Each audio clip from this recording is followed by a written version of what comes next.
എനിക്കൊരു ഉറച്ച ബോധ്യമുണ്ട്. 61 മിനിറ്റ് സമയം പള്ളിയിൽ, അല്ലെങ്കിൽ നിങ്ങൾ പള്ളിയില്ലാത്ത വീട്ടുകാർക്ക് എല്ലാവർക്കും പള്ളിയിലൊന്നും ഇരിക്കാൻ പറ്റത്തില്ല.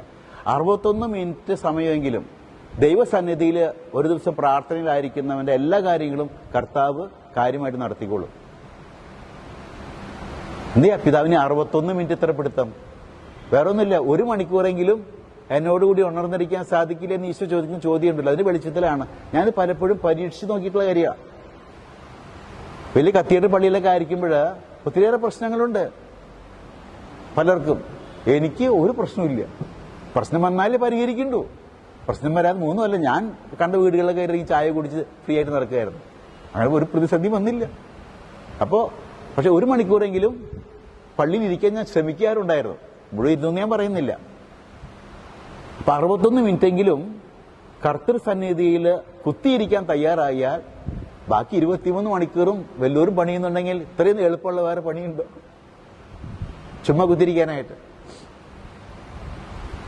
അപ്പൊ ദൈവത്തിന്റെ പരിപാലന അത് ഞാൻ കൃത്യമായിട്ട് പല അനുഭവങ്ങളും ഉണ്ട്. ഞാൻ പലയിടത്തും ഷെയർ ചെയ്തിട്ടുണ്ട്. ഞാനൊരു പള്ളിയിൽ നിന്നിരുന്ന് ഈ കൃത്യമായിട്ട് 1 മണിക്കൂർ സമയം കഴിഞ്ഞ സമയത്ത് ഒരാളെ സഹായിക്കാൻ ഒരു 10,000 രൂപ കൊടുക്കാൻ ഞാൻ പറഞ്ഞു. ഞാൻ പേഴ്സ് എടുക്കാൻ മറന്നുപോയി. ഞാനൊരു 10-60 കിലോമീറ്റർ ദൂരമുള്ള പള്ളി ചെന്നിട്ടാണ്. കൃത്യം ഈ 60 മിനിറ്റ് കഴിഞ്ഞപ്പോൾ അവിടെ ജനലിലേക്ക് വന്ന് ഒരു ചേട്ടൻ വന്ന് മുട്ടുകയാണ്. പരിചയമില്ലാത്തൊരു ചേട്ടൻ. ആളുടെ പെങ്ങള് എവിടെ ആഫ്രിക്കയിൽ നിന്ന് എവിടെ നിന്ന് വന്നിട്ടുണ്ട്. അവർ വീട്ടില് ബിഷപ്പ് കൂടി ഇന്ന് കേട്ടപ്പോൾ ഒന്ന് കാണാൻ വേണ്ടി വന്നാന്ന് പറഞ്ഞു. ഞാൻ അപ്പോൾ കണ്ടു പ്രാർത്ഥിച്ചു. അപ്പോൾ സിസ്റ്റർ എനിക്ക് ഒരു 10,000 രൂപ എടുത്തെൻ്റെ കയ്യിലേക്ക് തന്നു, ഒരു ഗിഫ്റ്റ്.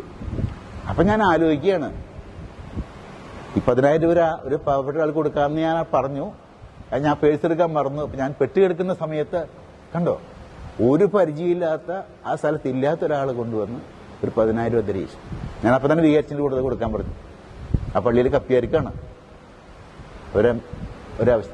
ഞാൻ ചിന്തിക്കുകയാണ്, ദൈവം നമ്മളെ കൈപിടിച്ച് നടത്തുന്നത് നമ്മൾ പലപ്പോഴും കാണുന്നില്ല. ഇതൊക്കെ ഒരു വിശ്വാസത്തില്ലാത്ത ആൾക്ക് വേണമെങ്കിൽ പറയാം, അതെന്താ അഥവാ കോയിൻസിഡൻസ് ആണ്, കോയിൻസിഡൻസ് ആണെന്ന് വേണമെങ്കിൽ പറയുന്നതിന്.